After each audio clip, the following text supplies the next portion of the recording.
Assalamualaikum warahmatullahi wabarakatuh. Perkenalkan, nama saya Fadilah Nur Hanifah, NIM 203210072. Saya dari kelas PGMI B.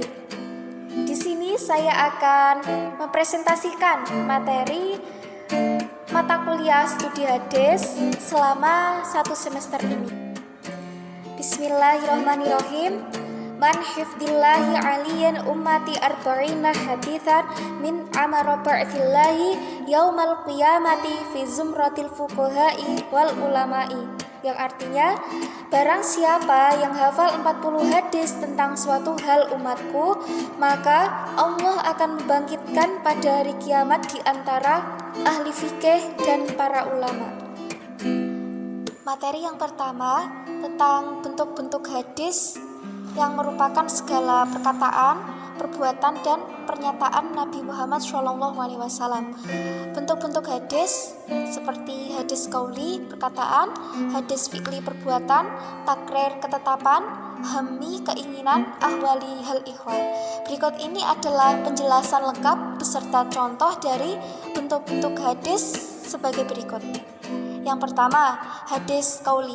Hadis qauli adalah segala bentuk perkataan atau ucapan yang disandarkan kepada Nabi Muhammad SAW. Dengan kata lain, hadis qauli adalah hadis berupa perkataan Nabi Muhammad yang berisi berbagai tuntunan dan petunjuk syarak, peristiwa, dan kisah, baik yang berkaitan dengan aspek kaidah syariat ataupun akhlak. Adapun contoh dari hadis qauli adalah hadis yang berkaitan tentang kecaman Rasul kepada orang-orang yang mencoba memalsukan hadis-hadis yang berasal dari Rasulullah SAW. Diriwayatkan oleh Abu Hurairah bahwa Rasulullah SAW bersabda, "Barang siapa berdusta atas namaku, maka hendaklah dia menempati tempat duduknya dari neraka." Hadis riwayat Muslim nomor 4. Kedua, hadis fi'li. Pengertian hadis fi'li adalah segala perbuatan yang disandarkan kepada Nabi Muhammad SAW. Dalam hadis fi'li tersebut terdapat berita tentang perbuatan Nabi Muhammad SAW yang menjadi anutan perilaku para sahabat pada saat itu dan menjadi keharusan bagi seluruh umat Islam yang mengikutinya. Yang ketiga, hadis takriri. Hadis takriri adalah hadis yang berupa ketetapan Nabi Muhammad SAW terhadap apa yang datang atau dilakukan oleh para sahabatnya. Nabi Muhammad SAW membiarkan atau mendiamkan suatu perbuatan yang dilakukan oleh para sahabatnya tanpa memberikan penegasan apakah beliau membenarkan atau mempermasalahkannya.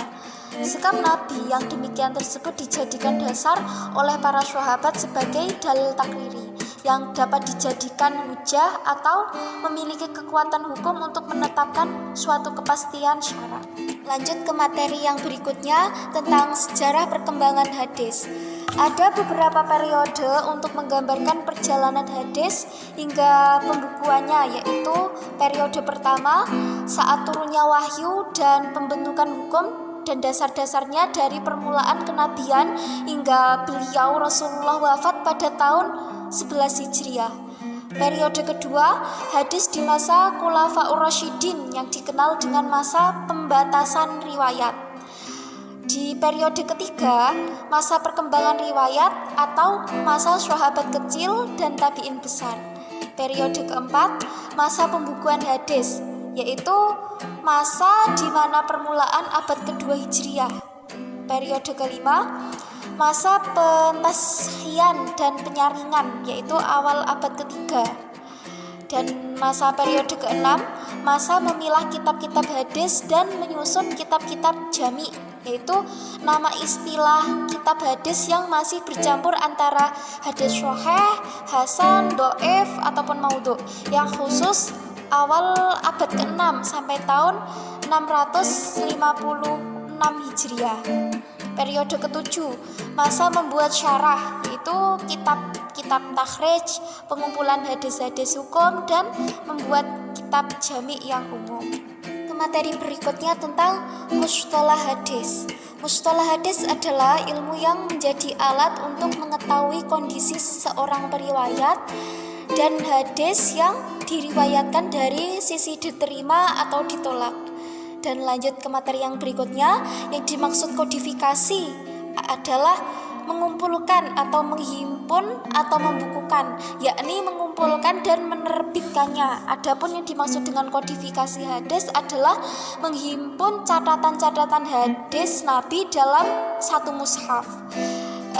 Lanjut ke materi selanjutnya, materi ke-6, yaitu sehubungan dengan itu para ulama ahli hadis membagi hadis dan dilihat dari segi kualitasnya menjadi 3 bagian, yaitu hadis sahih, hadis hasan, dan hadis dhaif. Materi selanjutnya yaitu tentang hadis dhaif. Kata dhaif menurut bahasa berarti lemah, sebagai lawan dari al-qawi yang berarti yang kuat. Sebagai lawan dari kata sahih, kata dhaif juga berarti sakin yang berarti yang sakit. Maka sebutan hadis dhaif secara bahasa berarti hadis yang lemah dan yang tidak kuat. Secara terminologis, para ulama mendefinisikan dengan redaksi yang beragam, meskipun maksud dan kandungannya sama. Al-Nawawi dan Al-Qashimi mendefinisikan hadis dhaif dengan hadis-hadis yang lain. Hadis dhaif adalah hadis yang di dalamnya tidak terdapat syarat-syarat hadis sahih dan syarat-syarat hadis hasan. Pada sanad di atas ada beberapa periwayat yang digugurkan sebelum Al-Bukhari, setelah Al-Bas, dan untuk mengetahuinya dapat dilakukan dengan membandingkan dengan sanad-sanad pada hadis-hadis berikut ini yang saya sebutkan. Dalam Sunan Abu Dawud, dalam Sunan An-Nasai, Ibnu Majah, dan lain-lainnya. Yang kedua, hadis al-munqati. Tentang definisi hadis munqati, para ulama berbeda pendapat.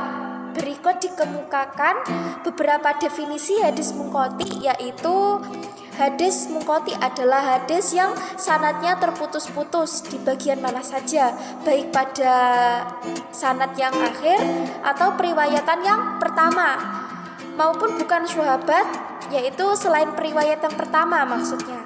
Sedangkan hadis munqati adalah hadis yang sanadnya terputus, hadis periwayatan yang tidak berstatus sebagai sahabat Nabi atau tabi'in, menyatakan menerima hadis dari Nabi.